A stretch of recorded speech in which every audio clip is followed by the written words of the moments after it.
কদিন থেকে না টানা বৃষ্টি পড়ছে। বৃষ্টি পড়লেই না কিছু ভাজাপুরি খেতে খুব ইচ্ছা করে।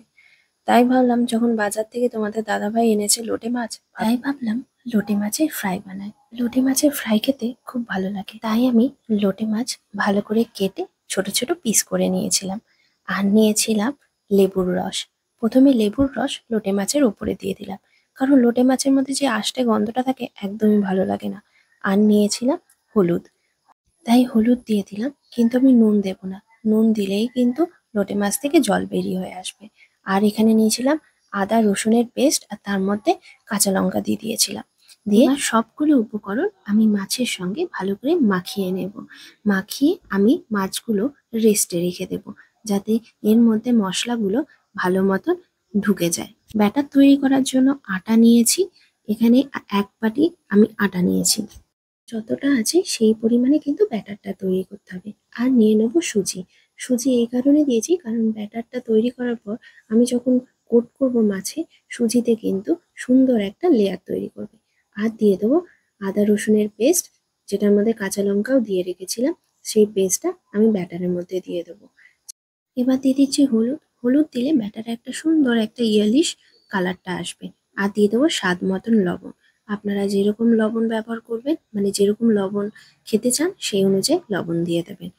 এবার সবগুলো উপকরণের মধ্যে সামান্য জল দিয়ে একটা ভালো মিশ্রণ তৈরি করে নেব, যাতে মিশ্রণটা খুব একটা ঘন বা খুব একটা পাতলা না হয়।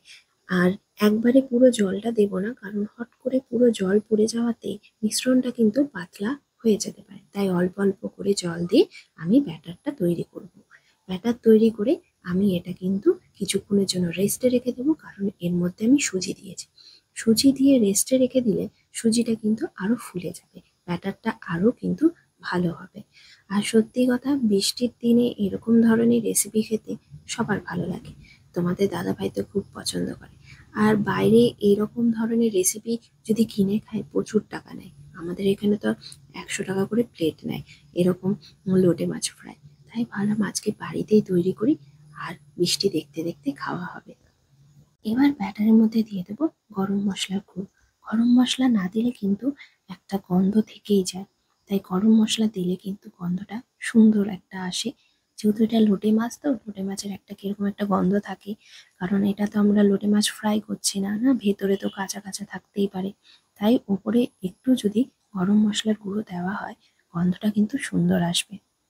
ব্যাটারটা তৈরি করে নিয়ে আমি 10 মিনিট মতো রেস্টে রেখে দিচ্ছি। তা 10 মিনিট পর মাছের মধ্যে আমি লবণ দিয়ে দেবো। আগে দিলে কিন্তু জল, মাছ থেকে প্রচুর জল বের হয়ে আসতো। তার জন্য আমি যখনই ফ্রাই করব তার আগে লবণ মাখিয়ে নেব। লবণ মাখিয়ে নিয়ে আমি এই ব্যাটারটা আবার একটু নাড়িয়ে নেব। ভালো, দেখুন ব্যাটারটা অনেকটাই ফুলে গেছে। এরপর ব্যাটারের মধ্যে আমি লোটে মাছের পিসগুলো দিয়ে দেব। যে কটা লোটে মাছ আমি একসঙ্গে ভাজতে পারবো সে কটা পিস কিন্তু আমি ব্যাটারের মধ্যে দিয়ে ভালো করে কোট করে নেব। করে নেওয়ার পর আমি ফ্রাই প্যানে তেল দিয়ে দিয়েছি, আর তেলের মধ্যে একটুখানি ব্যাটার দিয়ে দেখব যে তেল গরম হয়েছে কেন।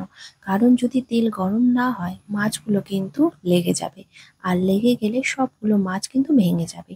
তাই যেই তেল গরম হয়ে গেছে আমি ব্যাটার থেকে মাছগুলো কোট করে আমি একবারে ফ্রাই প্যানে দিয়ে দিচ্ছি। এক একটা পিস আমি ফ্রাই প্যানে দিয়ে ভালো করে ভেজে নেব। হ্যাঁ, তবে খেয়াল রাখতে হবে তেল না ছিটকায়। তেল কিন্তু এই টাইমে প্রচণ্ড ছিটকাতে পারে, তাই সাবধানে কিন্তু আপনারা প্রত্যেকটা মাছ উল্টে নেবেন। মাছ পুরো উল্টে ভালো করে ভেজে এপিঠ ওপিঠ ভালো করে ভেজে আমি তেল থেকে ছেঁকে তুলে নেব। দেখুন কি তাড়াতাড়ি আমার রেসিপি হয়ে গেছে, একদম কড়কড়া মচমচে হয়েছে লোটে ফ্রাই। এবার বৃষ্টি দেখতে দেখতে আমি লোটে ফ্রাই খাবো। আর আপনাদের যদি ইচ্ছা হয় তাহলে এই রেসিপিটা একবার বাড়িতে ট্রাই করুন। ভালো থাকবেন, সুস্থ থাকবেন, আবার দেখা হবে নতুন একটা ভিডিও নিয়ে। থ্যাংকস।